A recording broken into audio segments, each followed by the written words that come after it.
கல்லுருவாய் வீழ்ந்த அகலிகை கௌதம முனிவரிடம் சாப நீக்கம் வேண்ட, ராமன் திருவடி தீண்டலால் மீள்வாய் என முனிவர் அருளல்.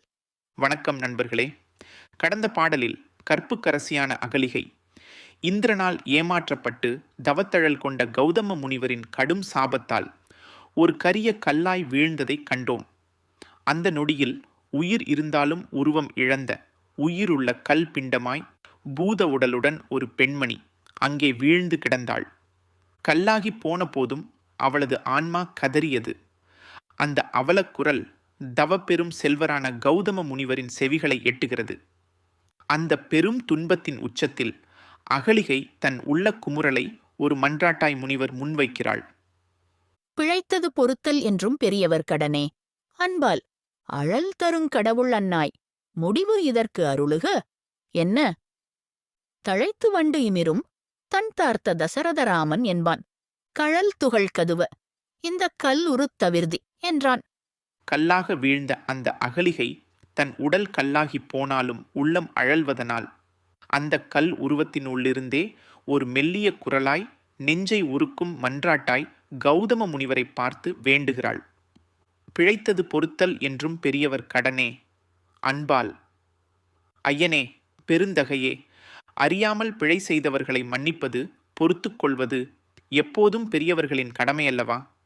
அன்பினால் கருணையினால் இந்த சிறு பிழையை மன்னிப்பது உமது பெருந்தன்மைக்கு அழகு என்பதை நான் சொல்லவும் வேண்டுமோ என தன் பிழை சிறியது என்பதை மறைமுகமாய் உணர்த்த முனிவரின் கருணையை தூண்டுகிறாள்.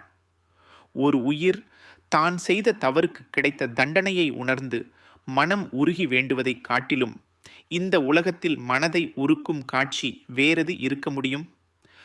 அழல் தருங் கடவுள் அன்னாய், முடிவு இதற்கு அருளுக என்ன கௌதம முனிவரே? உமது கோபக்கணல் நெற்றியிலிருந்து தீயை சிந்துபவனான சிவனையும் அக்னி கடவுளையும் ஒத்திருக்கிறது. அத்தகைய பெரும் தவ ஆற்றல் கொண்டவரே, நீங்கள் இட்ட சாபத்திற்கு ஒரு முடிவு வேண்டுகிறேன்.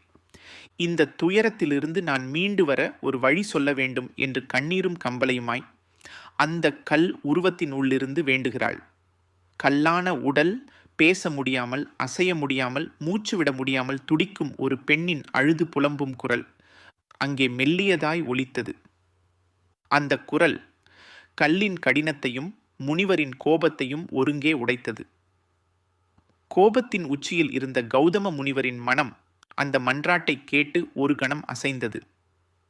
அவர் மனைவியின் தற்போதைய நிலையும் அவரது கருணையும் அந்த அக்னிமயமான கோபத்தை ஒரு மழைச்சாரலால் ஆற்றுவது போல் மென்மையாக்கியது. அவர் மனம் இறங்கியது.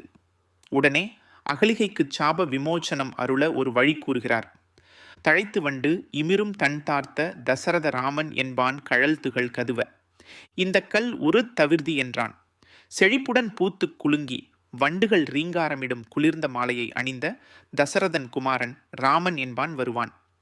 அவனுடைய திருவடி தூசி உன்மேல் படும்போது இந்த கல் உருவத்திலிருந்து நீ விடுதலை பெறுவாய் என்று கௌதம முனிவர் அருள்வாக்கு அருளினார். ஒரு கணத்தில் சாபமிட்டவர் அடுத்த கணத்தில் அந்த சாப விமோசனத்திற்கான வழியையும் காட்டினார்.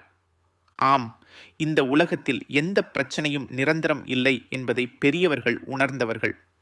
அந்த சாப விமோசனம் ஒரு சாதாரண மனிதனால் நிகழப்போவதில்லை என்பதை உணர்ந்ததால் சாக்ஷாத் பரம்பொருளான ராமனின் வருகையை எதிர்பார்த்து தனது மனைவியை அந்த உலகிற்கே விடுதலை அளிக்கப் போகும் இறைவனின் காலடி மண்ணுக்கு காத்திருக்கச் செய்தார். ஆம், கல்லாகிய அகலிகை இனி எப்போது ராமனின் திருவடி தூள் தன் மீது படும் என்று காலங்கள் கடந்து யுகங்கள் கடந்து கோடிக்கணக்கான விண்மீன்களின் சலனத்தை கூட எண்ணாமல் காத்திருக்கப் போகும் ஒரு சகாப்தம் அங்கே தொடங்குகிறது. ராமன் தனது திருவடி தூளினால் அகலிகையின் சாபத்தை எவ்வாறு நீக்கினார் என்பதை அடுத்த பாடலில் விஸ்வாமித்திரர் ராமனுக்கு விளக்குவார். அதுவரை அடியவர்களின் பிழைகளை பொறுத்து அவர்களுக்கு நல்வழி காட்டும் இறைவனை போற்றி வணங்குவோம்.